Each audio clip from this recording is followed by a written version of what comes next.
Technical analysis, holy smokes, look at what the markets just did, and we're only going to look at this from a technical point of view. Technical means lines. Fundamentals mean, well, you going into financial reports, which most people don't do. I obviously try to do that every single day in my course member live streams, sometimes on the channel as well, though fundamental analysis, it takes a little bit, depth and understanding, because there are ways you can get juked with fundamental analysis.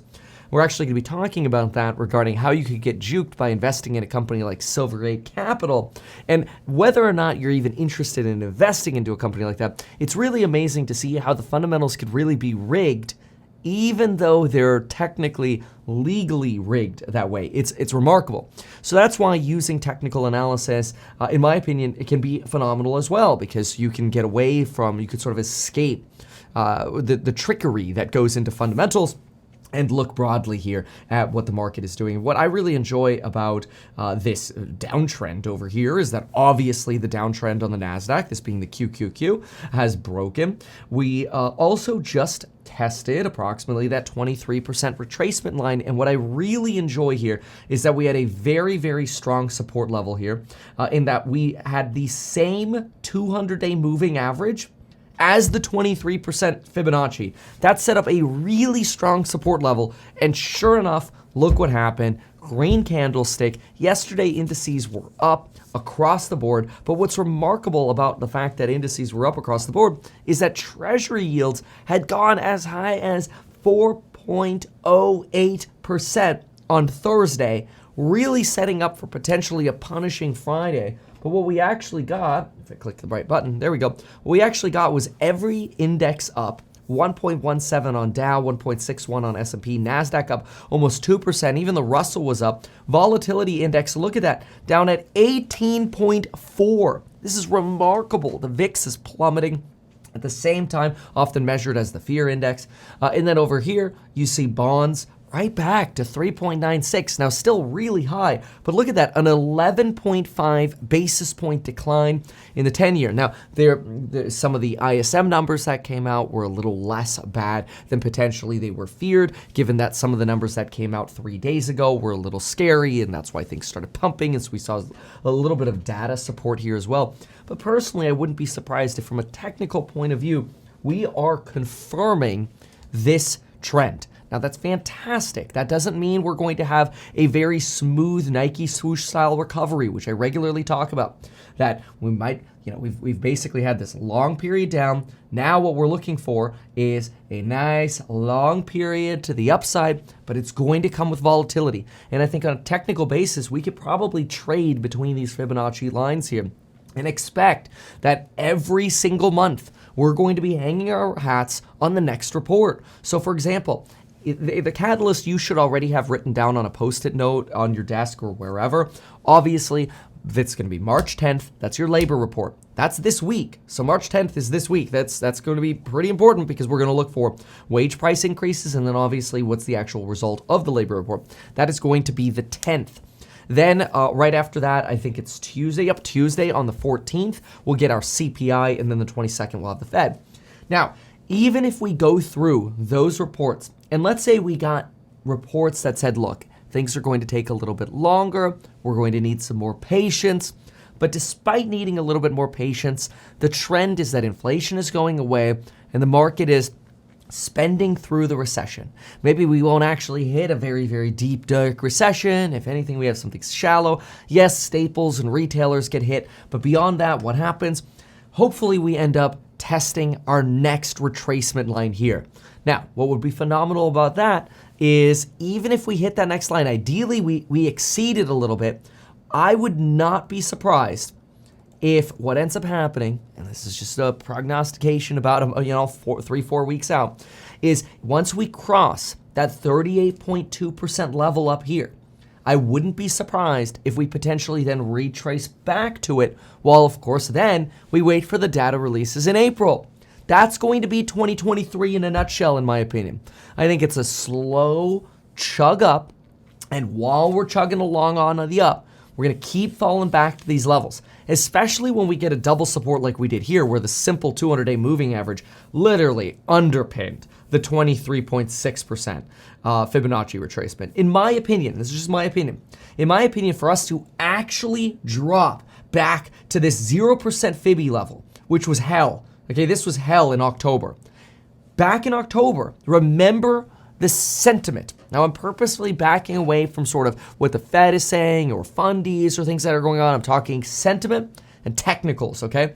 The sentiment in October was we are going to get Paul Volckered. Inflation is not under control. We've been juked too many times. We got juked in the spring. We got juked in the summer. We got juked in the fall. And that was basically the jukes were, oh, inflation's going down. No, it's not. It's going higher. Oh, no, inflation's going down. Oh, no, it's going higher. We had those fears that actually established real opinions that we could potentially face a 1980s Paul Volcker environment. That fear is going away. And it's my opinion that the more that fear goes away, the more we say, no, now we're not going to get Paul Volcker. We are going to deal with inflation that's higher for longer and rates that are higher for longer. But in my opinion, the more Paul Volcker goes away, the more the market goes up. Now, do I think we can go to all-time new highs, just because inflation is slowly going away? Absolutely not. It's going to take a while, and it would not make sense for us to be at all-time new highs until we really get inflation back to, relatively on the path to 2%. Probably not until, my guess, end of 2023, maybe early 2024. And there are red flags, right? I mean, look at this. Look at what happened with break-evens yesterday. As soon as Treasury yields plummeted yesterday, what happened with break-evens? Well, they plummeted, or the break-even skyrocketed. I mean, look at where we sit right now. We sit on a break-even level well above the October levels that we faced. The October levels were what aligned with the bottom of the market. October is when the NASDAQ hit the bottom. A lot of stocks hit their bottom around October. Some stocks hit their bottom around over here, June and July. And our break-even inflation rate is now at almost 2.8%. Now, obviously, we're a far cry from what we had earlier in the year, but this trend is not fantastic. I will say, I'm not happy about this explosion of the bond market's inflation expectation. The bond market here is saying, dude, this is not going to be rapid disinflation. This is going to take a lot of time. And there are two trains of thought here. That one train, very simple, is the longer it takes, the dirtier the recession is going to be, the more of an EPS crash you have. And these technicals, those are going to be, once we get those bad earnings, those are going to be what push us back to the 0% Fib, maybe even break it lower. And that's entirely possible. But if that is true, it's really saying that the fear in October we had was really earnings or multiples and not Paul Volcker, right? Think about that.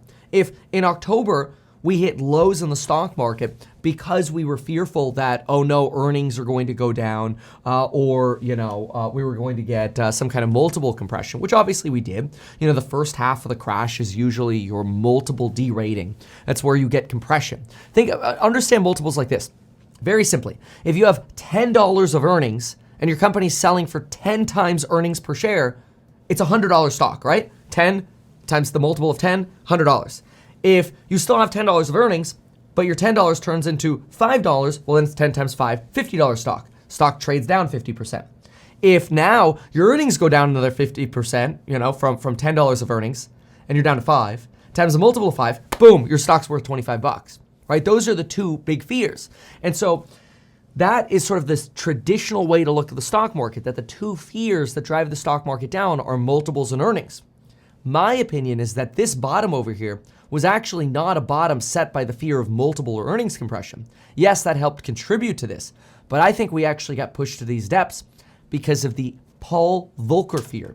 And if somebody came down, Jesus Christ came down right now and said, we will not have a Paul Volcker, I would not personally be surprised if we actually sit on top of the 38.2 level. In other words, I think this bottom part of the Fibbies over here is your Paul Volcker fear.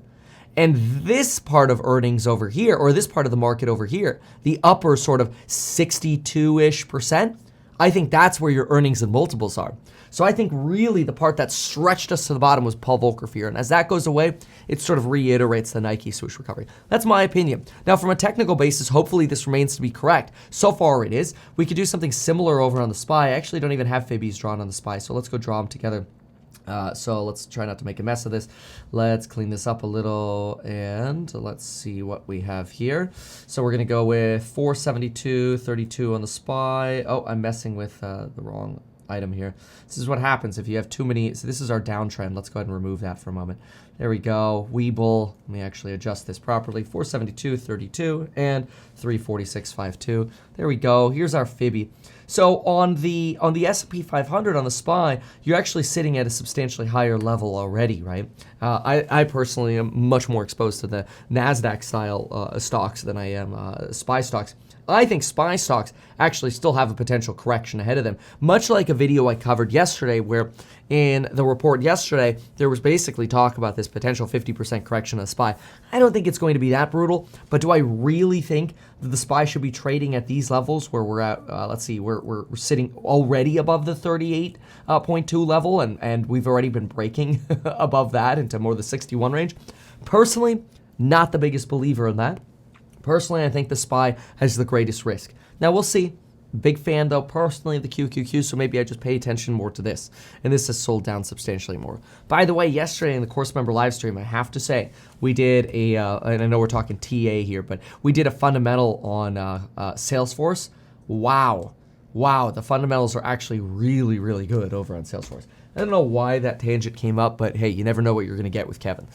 So, look, from a technical point of view, in my opinion, we could actually have a pretty nice buy the dip opportunity in the next 2 weeks here. And my take is that I think it would be very difficult for, and I think we could write this down. I can't guarantee we could take this to the bank, but I think it's going to be very difficult to break this line, the approximately 313, 312 line here. It's going to be very difficult to break 312 on QQQ before the 10th and the 14th. There's no way, in my opinion. Like, it would be shocking, in my opinion, to break the 312 on QQQ before the 10th or 14th. Because those are huge catalyst days. Those are huge fear days. And remember, institutions don't buy before reports. They buy after reports. Because here's the thing. You have to think about it this way. Institutions are very different from retail. You can do whatever the hell you want with your portfolio. Nobody cares. It's your portfolio. An institution, though, if they buy before CPI or before the jobs report, and then those reports come in hot and the market falls, they're going to get calls from people being like, you idiot. Why would you buy before the report? Why would you do that? I'm taking my money out of your fund. That's what you get with institutions. So, you know, there could be institutional people watching this right now and they're like, damn it, Kevin, you're right. Now, or there's maybe some people who are like, no, I'm a contrarian. I do the opposite. Fine, whatever. Point is, I believe, my opinion, the vast majority of institutions or traders or employees at trading firms have to wait until after the reports. That's why I think we see such volatility after the reports, because the institutions basically wake up and they go, okay, like they don't really care that they missed the maybe 3 or 4% that they could have captured before the report. They care about being part of the trend after the report, whether that's to the upside or the downside. So, personally, I think from a technical point of view, if for whatever reason between Monday and Thursday we exceeded 312 over here, in my opinion, it's a sell. Now, of course, if that report comes in, really because I think we're like probably come late Thursday. I really think come late Thursday, you don't want to be sitting above this trend line. You want to be below 312 on the NASDAQ. Come after the report, it's anyone's guess. If we get a soft report, great, fantastic. Maybe we get back to the 50% level, which we haven't been at. We haven't been at the 50% level when we last got rejected in August. We last got rejected in August. We were still, I mean, August was pretty wild. But anyway, very clearly part of that downtrend, right? Anyway, if we can break that, or let me put it this way, the only way to really sustain this support, in my opinion, is very, very positive reports for February, inflation and jobs. I don't know if we're going to get that. I'm very confident that we're going to get 25 BP from the Fed, but from a technical point of view, I think the only way we really sustain sitting above 312 is with positive reports here, or at least somewhat benign reports.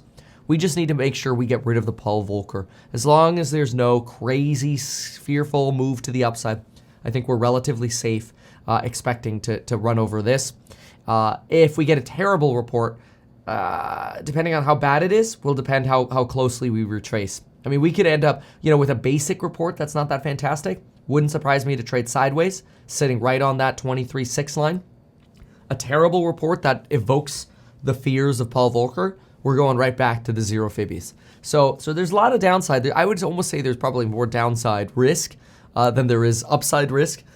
Just based on sort of the TA spread here, but that's just the nature of the Fibonacci retracements, right? I mean, if you're at 23.6, you only have about 15% of a retracement going up to the next level, whereas you've got about 23% to the downside. So you actually have more on the fib levels skewed to the downside risk.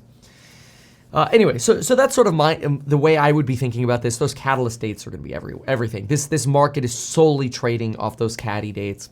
And I think after we get these reports here, as long as they're benign, Fed goes 25, we remove Paul Volcker. My opinion, we're going to start testing and playing with that 38.2 level and maybe even riding on it. So I'm excited. Obviously, with TA, no guarantees, but that's what I'm seeing. That's what I'm reading, and aligning with what I'm seeing from the fundamental point of view also makes sense. Doesn't mean it can't be wrong, but that's my take. So hopefully that's useful from a TA point of view. Next up, gotta talk crypto. All right.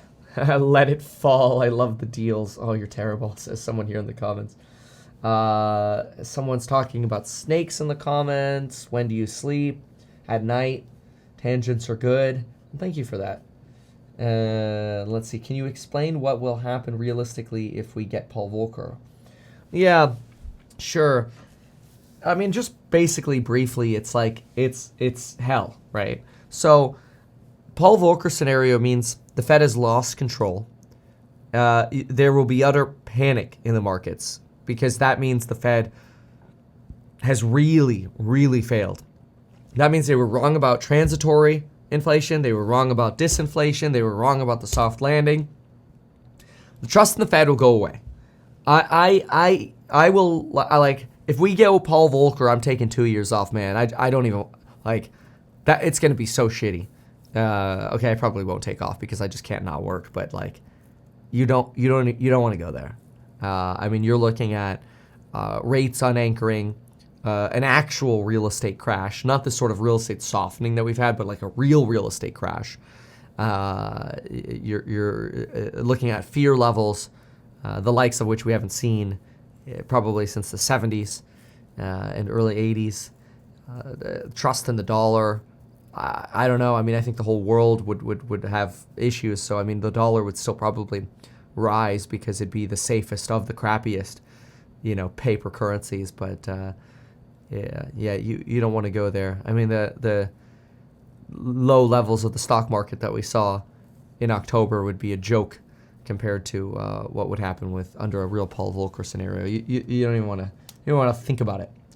Paul Volcker would not be good for Paul Volcker is not good for anyone.